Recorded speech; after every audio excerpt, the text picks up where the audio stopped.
Hi friends, cooperative tutor എന്ന YouTube ചാനലിലേക്ക് ഏവർക്കും സ്വാഗതം. നിങ്ങൾ ആദ്യമായിട്ടാണ് ഈ ചാനൽ കാണുന്നതെങ്കിൽ പ്ലീസ് സബ്സ്ക്രൈബ് മൈ ചാനൽ. ഇതോടൊപ്പമുള്ള കുഞ്ഞു ബെല്ലൈക്കൺ കൂടി ഒന്ന് പ്രസ് ചെയ്തതിന് ശേഷം ഓൾ എന്ന ഓപ്ഷൻ കൂടി ഒന്ന് അമർത്തിയേക്കണേ. എങ്കിൽ മാത്രമേ ഞാനിടുന്ന ക്ലാസിൻ്റെ നോട്ടിഫിക്കേഷൻ നിങ്ങൾക്ക് ഉടനെ തന്നെ ലഭിക്കുകയുള്ളൂ. ഇന്ന് ഡിസംബർ 31, 2021 നമ്മളുടെ ലാസ്റ്റ് അക്കൗണ്ടൻസി ക്ലാസ്സാണിത്. അപ്പോൾ നമുക്ക് 2022 നിങ്ങളുടെ ഓരോരുത്തരുടെയും ജോലിക്ക് വേണ്ടിയിട്ട് ആഗ്രഹിക്കുന്ന ഓരോരുത്തരുടെയും നല്ല വർഷമാകട്ടെ എന്ന് പ്രാർത്ഥിച്ചുകൊണ്ട് കുറച്ച് ക്വസ്റ്റ്യൻസ് നിങ്ങളോട് പറയുകയാണ്. എല്ലാം ഇമ്പോർട്ടൻ്റ് ആയിട്ടുള്ള ക്വസ്റ്റ്യൻസ് മാത്രമാണ്. ഒന്നാമത്തെ question, asset having definite shape and material existence are called. ഒരു അസറ്റിന് ഡെഫിനിറ്റ് ഷേപ്പും അതുപോലെ അതിനൊരു മെറ്റീരിയൽ എക്സിസ്റ്റൻസും ഉണ്ടെങ്കിൽ അത്തരത്തിലുള്ള അസറ്റിനെ പറയുന്ന പേരാണ് ടാഞ്ചിബിൾ അസറ്റ്. ഏതാണ്? Tangible asset. Asset having definite shape and material existence are called tangible asset. അടുത്ത question, a natural or artificial person who owe money to the business for goods and services received on credit.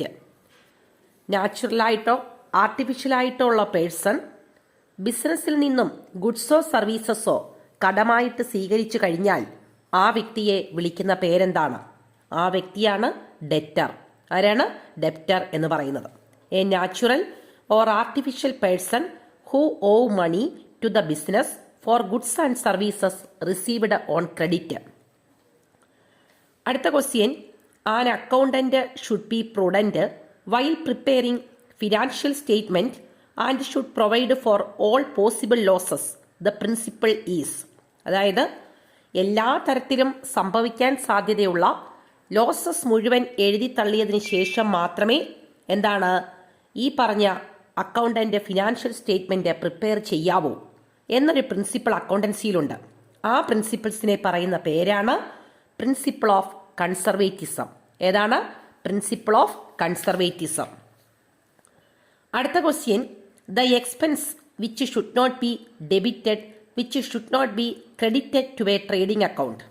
ഒരു trading അക്കൗണ്ടിൽ താഴെ പറയുന്നവയിൽ ഏത് expense ആണ് debit ചെയ്യുകയോ credit ചെയ്യുകയോ ചെയ്യാത്ത item? Factory expense, consumable stores, carriage, trade expense. ഇങ്ങനെ 4 ഓപ്ഷനാണ് തന്നിരിക്കുന്നത്. ആൻസർ ട്രേഡ് എക്സ്പെൻസ് ആണ്. അതായത് ട്രേഡ് എക്സ്പെൻസ് എന്ന് പറയുന്നത് പി ആൻഡ് എൽ അക്കൗണ്ടിന്റെ ഡെബിറ്റ് സൈഡിലാണ് എഴുതേണ്ടത്. അടുത്ത question, non operating expense involves. താഴെ പറയുന്നവയിൽ നോൺ ഓപ്പറേറ്റിംഗ് എക്സ്പെൻസ് ആയിട്ടുള്ളത് ഏതാണ്? ലോസ് ബൈ ഫയർ ആണോ? അഡ്മിനിസ്ട്രേറ്റീവ് എക്സ്പെൻസ് ആണോ? സെല്ലിംഗ് എക്സ്പെൻസ് ആണോ? ഡിസ്ട്രിബ്യൂഷൻ എക്സ്പെൻസ് ആണോ? ആൻസർ ലോസ് ബൈ ഫയർ ആണ് നോൺ ഓപ്പറേറ്റിംഗ് എക്സ്പെൻസ്. അടുത്ത question, the transaction which appears both side of cash book with cash and bank columns. താഴെ പറയുന്നവയിൽ ഏത് ട്രാൻസാക്ഷനാണ് ഒരു ക്യാഷ് ബുക്കിന്റെ 2 സൈഡിലും എഴുതുന്നത്? അതായത് ക്യാഷ് കോളത്തിലും ബാങ്ക് കോളത്തിലും എഴുതുന്നത് ഏത് ഐറ്റമാണ്? ഓപ്ഷൻ തന്നിരിക്കുന്നത് received a cheque, issued a cheque, withdraw from bank for personal use, withdraw from bank for office use. ഇതിനകത്ത് withdraw from bank for office use എന്നുള്ളതാണ് ക്യാഷ് ബുക്കിന്റെ 2 സൈഡിലും ക്യാഷ് കോളത്തിലും ബാങ്ക് കോളത്തിലും എഴുതുന്നത്. അടുത്ത question, a bank reconciliation statement is prepared by. ഒരു bank reconciliation statement prepare ചെയ്യുന്നത് ആരാണ്? ബാങ്ക് റീകൺസിലേഷൻ സ്റ്റേറ്റ്മെന്റ് പ്രിപ്പയർ ചെയ്യുന്നത് കസ്റ്റമർ ആണ്. ആരാണ്? കസ്റ്റമർ ആണ്. അടുത്ത question, purchase of machinery on credit is recorded in. അതായത് മെഷീനറി നമ്മൾ വാങ്ങിയത് കടമായിട്ടാണ് എങ്കിൽ അത് എവിടെയാണ് റെക്കോർഡ് ചെയ്യുന്നത്? ആൻസർ ജേണൽ പ്രോപ്പർ ആണ്. ഒരു ഫിക്സഡ് അസറ്റ് കടമായിട്ട് മേടിച്ചു കഴിഞ്ഞാൽ അത് എൻട്രി ചെയ്യുന്നത് എവിടെയാണ്? ജേണൽ പ്രോപ്പറിലാണ്. അടുത്ത question, the errors which affect the agreement in trial balance is. അതായത് ട്രയൽ ബാലൻസിന്റെ എഗ്രിമെന്റിനെ ബാധിക്കുന്ന എറർ ഏതാണ്? The errors which affect the agreement in the trial balance is mistake in balancing account ആണ്. പല ഓപ്ഷൻസ് കൊടുത്തിട്ടുണ്ട്. Mistake in balancing account ആണ് trial ബാലൻസിന്റെ എഗ്രിമെന്റിനെ ബാധിക്കുന്നത്. അടുത്ത question, accrued income is accrued income എന്നത് എന്താണ്? അസറ്റ് ആണോ, ലയബിലിറ്റി ആണോ, എക്സ്പെൻസ് ആണോ, ലോസ് ആണോ എന്നാണ് ചോദിച്ചിരിക്കുന്നത്. അക്രൂഡ് ഇൻകം എന്ന് പറയുന്നത് അസറ്റ് ആണ്.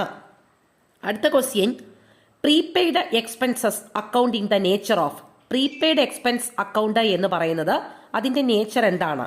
ആൻസർ പേഴ്സണൽ അക്കൗണ്ട് ആണ്. ഏതാണ്? പേഴ്സണൽ അക്കൗണ്ട് ആണ് പ്രീപെയ്ഡ് എക്സ്പെൻസ് എന്ന് പറയുന്നത്. അടുത്ത question, a trader took goods worth ₹5,000 from his business for the household purpose, then the credit is given to. അതായത് ട്രേഡർ കുറച്ച് 5,000 രൂപയുടെ ഒരു ഗുഡ്സ് അവരുടെ വീട്ടാവശ്യത്തിന് വേണ്ടിയിട്ട് ഉപയോഗിച്ചു. ഒരു ഡ്രോയിങ്സ് ആണ് എങ്കിൽ അത് തീർച്ചയായിട്ടും ക്രെഡിറ്റ് ചെയ്യുന്നത് എവിടെയായിരിക്കും? ആൻസർ പർച്ചേസ് അക്കൗണ്ട് ആണ്. എവിടെയാണ്? പർച്ചേസ് അക്കൗണ്ട് ആണ്. അടുത്ത question, a natural cause of depreciation is. Depreciation ഉണ്ടാകാവുന്ന നാച്ചുറൽ കോസ്, അത് എപ്പോൾ ചോദിച്ചാലും ഇത് തന്നെ ആൻസർ എഴുതണം. നാച്ചുറൽ കോസ് ഓഫ് ഡിപ്രീസിയേഷൻ, സ്വാഭാവികമായിട്ടുണ്ടാകുന്ന കാരണം വിയർ ആൻഡ് ടിയർ ആണ്. ഏതാണ്? Wear and tear. അടുത്തത്, ദ ഫീച്ചേഴ്സ് ഓഫ് റിസർവാർ. റിസർവിന്റെ ഫീച്ചർ എന്തൊക്കെയാണ്? ഓപ്ഷൻ ചോദിച്ചിരിക്കുന്നത്, it is an appropriation of profit, it is shown on the liability side, it is kept for a known liability, it is credited even though there is loss. എന്നിട്ട് option തന്നേക്കുന്ന all are correct, 1 and 2 are correct എന്നൊക്കെ പറഞ്ഞിട്ടുള്ള ഓപ്ഷനാണ് തന്നേക്കുന്നത്. ഇതിനകത്ത് answer it is an appropriation of profit, it is shown on the liability side. ഈ രണ്ട് ഫീച്ചറാണ് റിസർവിനെ പറ്റി കറക്റ്റ് ആയിട്ടുള്ളത്. പ്രോഫിറ്റിന്റെ അപ്രോപ്രിയേഷൻ ആണ് റിസർവ്, അതുപോലെ തന്നെ റിസർവ് കാണിക്കുന്നത് ലയബിലിറ്റി സൈഡിലാണ്. അടുത്ത question, on the date of maturity the acceptor requested to drawer to cancel the old bill and draw a new bill for a period of 3 months. Drawer agrees this, it is the. അതായത് ബില്ലിന്റെ വരുന്ന സമയത്ത് ആരാണ് ഡ്രോയറിനോട് drawee പറഞ്ഞു ഈ old bill ഒന്ന് cancel ചെയ്തതിന് ശേഷം ഒരു പുതിയ ബില്ലാക്കാമോ, 3 മാസത്തെ കാലാവധിയുള്ള ഒരു പുതിയ ബില്ലാക്കി മാറ്റാമോ എന്ന് റിക്വസ്റ്റ് ചെയ്തതിന്റെ പ്രകാരം ഓൾഡ് ബിൽ ക്യാൻസൽ ആക്കുകയാണെങ്കിൽ ആ പ്രോസസ്സിന് പറയുന്ന പേരാണ് റിന്യൂവൽ ഓഫ് എ ബിൽ. എന്താണ്? Renewal of A bill. ആ ബില്ല് പുതുക്കുന്നു, അത്രയേ ഉള്ളൂ. അടുത്ത question, A receipt and payment account is ഒരു റെസിപ്റ്റ് ആൻഡ് പേയ്മെന്റ് അക്കൗണ്ട് എന്നത് എന്തൊക്കെയാണ്? ഓപ്ഷൻ തന്നിരിക്കുന്നത് റിയൽ അക്കൗണ്ട് ആണോ, A summary of cash book ആണോ, ഇറ്റ് ഡെപിക്ട്സ് ദ ക്യാപിറ്റൽ ഫണ്ട് ആണോ, the financial position can be ascertained ആണോ? ഇത്രയും കാര്യങ്ങളാണ് ചോദിച്ചിരിക്കുന്നത്. അതിനകത്ത് ഇത് ഒരു റിയൽ അക്കൗണ്ട് ആണ്, സമ്മറി ഓഫ് ക്യാഷ് ബുക്ക് ആണ്, ഇറ്റ് ഡെപിക്ട്സ് ദ ക്യാപിറ്റൽ ഫണ്ട് ആണ്. ഈ 3 കാര്യങ്ങൾ റെസിപ്റ്റ് ആൻഡ് പേയ്മെന്റ് അക്കൗണ്ടിനെ സംബന്ധിച്ച് കറക്റ്റ് ആണ്. പക്ഷേ ഫിനാൻഷ്യൽ പൊസിഷൻ ഒരിക്കലും റെസിപ്റ്റ് ആൻഡ് പേയ്മെന്റ് അക്കൗണ്ടിൽ നിന്ന് നമുക്ക് മനസ്സിലാക്കാൻ പറ്റത്തില്ല. അടുത്ത ക്വസ്റ്റ്യൻ പറഞ്ഞത്, which of the following is a not a capital receipt. താഴെ പറയുന്നവയിൽ ക്യാപിറ്റൽ റെസിപ്റ്റിന്റെ ഭാഗത്ത് വരാത്തത് ഏതാണ്? അതായത് ഒരു ലോങ് ടേമിലേക്കുള്ള ഒരു റെസിപ്റ്റ് ആയിട്ട് മാറാത്തത് ഏതാണ്? ലൈഫ് മെമ്പർഷിപ്പ് ഫീസ് ആണോ, ലോക്കർ റെന്റ് ആണോ, ലെഗസി ആണോ, ഡൊണേഷൻ ഫോർ ബിൽഡിംഗ് ആണോ? ആൻസർ ലോക്കർ റെന്റ് ആണ്. അതിന് റെക്കറിംഗ് നേച്ചർ ആണ്. ബാക്കിയെല്ലാം ലൈഫ് മെമ്പർഷിപ്പ് ഫീസ് ആയാലും ലെഗസി ആയാലും ഡൊണേഷൻ ഫോർ ബിൽഡിംഗ് ആയാലും എന്താണ്? അതിന് നോൺ റെക്കറിംഗ് നേച്ചർ ആണ്. അപ്പൊ ക്യാപിറ്റൽ റെസിപ്റ്റ് ആണ് ഈ 3 എണ്ണവും. ക്യാപിറ്റൽ റെസിപ്റ്റ് അല്ലാത്തത് ലോക്കൽ റെന്റ് മാത്രമാണ്. അപ്പൊ ഇത്രയും ക്വസ്റ്റ്യൻസ് ആണ് അക്കൗണ്ടൻസിയുടെ ഭാഗത്തുനിന്ന് ഉൾപ്പെടുത്തിയിട്ടുള്ള ഇമ്പോർട്ടൻ്റ് ആയിട്ടുള്ള ക്വസ്റ്റ്യൻ. അപ്പൊ നമുക്ക് ജനുവരി 1 മുതലെങ്കിലും അടുത്ത പരീക്ഷയ്ക്ക് വേണ്ടിയിട്ട് ശരിയായിട്ടുള്ള രീതിയിലുള്ള പഠനം അത്യാവശ്യമാണ്. നിങ്ങൾ പറയുന്നത് പോലെ CSEB എക്സാമിന് ഒരുപാട് കോമ്പറ്റീഷനോ കാര്യങ്ങളോ ഒന്നുമില്ല. നിങ്ങൾ ഓരോരുത്തരും ചിന്തിക്കുന്നുണ്ടാകും പല ഭയങ്കര തരത്തിലുള്ള കോമ്പറ്റീഷനാണെന്ന്. അതൊക്കെ വെറുതെയാണ്. ഇപ്പോഴും സീരിയസ് ആയിട്ട് പഠിക്കുന്ന കുറച്ച് കുട്ടികൾ മാത്രമേ ഉള്ളൂ.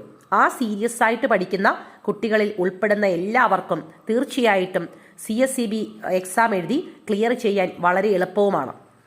ചില കുട്ടികൾ 29-ാം തീയതി ലാസ്റ്റ് ഡേറ്റിന്റെ സമയത്താണ് ആപ്ലിക്കേഷൻ അയക്കുന്നതിനെ കുറിച്ച് ചിന്തിക്കുന്നത് പോലും. അങ്ങനെയുള്ള ആൾക്കാർ ഒരിക്കലും ലിസ്റ്റിനകത്ത് ഉൾപ്പെടാറില്ല. അതുപോലെ തന്നെ ചില കുട്ടികൾ ഹോൾ ടിക്കറ്റ് വന്നതിന് ശേഷം മാത്രം പഠിക്കുന്ന കുട്ടികളുണ്ട്. അവരും 50 മാർക്കിൽ നിന്ന് കളിക്കുന്ന കുട്ടികളാണ്. 50 മാർക്കായിരിക്കും എന്നും അവരുടേത്. എങ്ങും എത്താതെ കുറെ നാൾ കഴിയുമ്പം ഈ ശ്രമം ഉപേക്ഷിക്കുന്ന കുട്ടികൾ.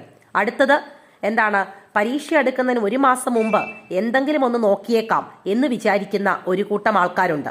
അവരുടെ റേഞ്ച് ഓഫ് മാർക്ക് എന്ന് പറയുന്നത് 55 മുതൽ 57 വരെ ആയിരിക്കും. അല്ലെങ്കിൽ 53നും 55നും ഇടയ്ക്കായിരിക്കും ഇവരുടെ മാർക്ക്. ഇവര് തനിയെ ഇരുന്ന് ചിന്തിക്കുന്ന ഒരു കാര്യമുണ്ട്. 1 മാസത്തെ പഠിത്തം കൊണ്ട് എനിക്ക് ഇത്രയും നേടാൻ പറ്റിയെങ്കിൽ അപ്പം ഞാൻ 2 മാസം ഇരുന്ന് പഠിച്ചായിരുന്നെങ്കിൽ ആരായിരുന്നു എന്നാണ് വിചാരിക്കുന്നത്. തീർച്ചയായിട്ടും ആ ഒരു വിചാരം ആ പരീക്ഷ കഴിയുന്നിടം വരെ മാത്രമാണ്. ഇവരുടെ രീതി സ്വാഭാവികമായിട്ടും തുടർന്നുകൊണ്ടേയിരിക്കും. അടുത്ത പരീക്ഷയ്ക്കും 1 മാസം പഠിക്കും. അപ്പോഴും 55നും 57നും ഇടയ്ക്കുള്ള മാർക്ക് കിട്ടും. അപ്പോഴും ഞാൻ ഇനി അടുത്ത പരീക്ഷ മുതൽ ഇങ്ങനൊന്നും ആയിരിക്കില്ല എന്ന് ഉറച്ച വിശ്വാസം നേരിടും. അവസാനം അതും ലിസ്റ്റിലെത്തുകയോ ജോലി മേടിക്കുകയോ ചെയ്യുന്ന കൂട്ടരല്ല. അതേസമയം ഒരു നോട്ടിഫിക്കേഷൻ വിളിച്ചപ്പോൾ മുതൽ ഈ എക്സാം എനിക്കുള്ളതാണ്, അല്ലെങ്കിൽ അടുത്ത പുതുവർഷത്തിൽ ഞാൻ ഉറപ്പായിട്ടും ജോലി മേടിച്ചിരിക്കും എന്ന് ഊർജിതമായിട്ട് പഠിക്കുകയും അതുപോലെ തന്നെ വളരെ ശ്രദ്ധിച്ച് ഇമ്പോർട്ടൻ്റ് ആയിട്ടുള്ള പോയിന്റുകൾ എഴുതി വെച്ച് അത് പ്രോപ്പറായിട്ട് റിവിഷൻ ചെയ്ത് പഠിക്കുന്ന ഏതൊരു കുട്ടിക്കും 3 മാസം കൊണ്ട് CSEBയുടെ ലിസ്റ്റിൽ ഉൾപ്പെടാൻ പറ്റുന്നതാണ്. അതുകൊണ്ട് നിങ്ങൾ ഏത് കൂട്ടത്തിൽപ്പെട്ടവരാണ് എന്ന് നിങ്ങൾ തന്നെ സ്വയം വിലയിരുത്തുക. അപ്പോൾ ഇന്നത്തെ ക്ലാസ് നിർത്തുകയാണ്. Thanks for watching. Thank you.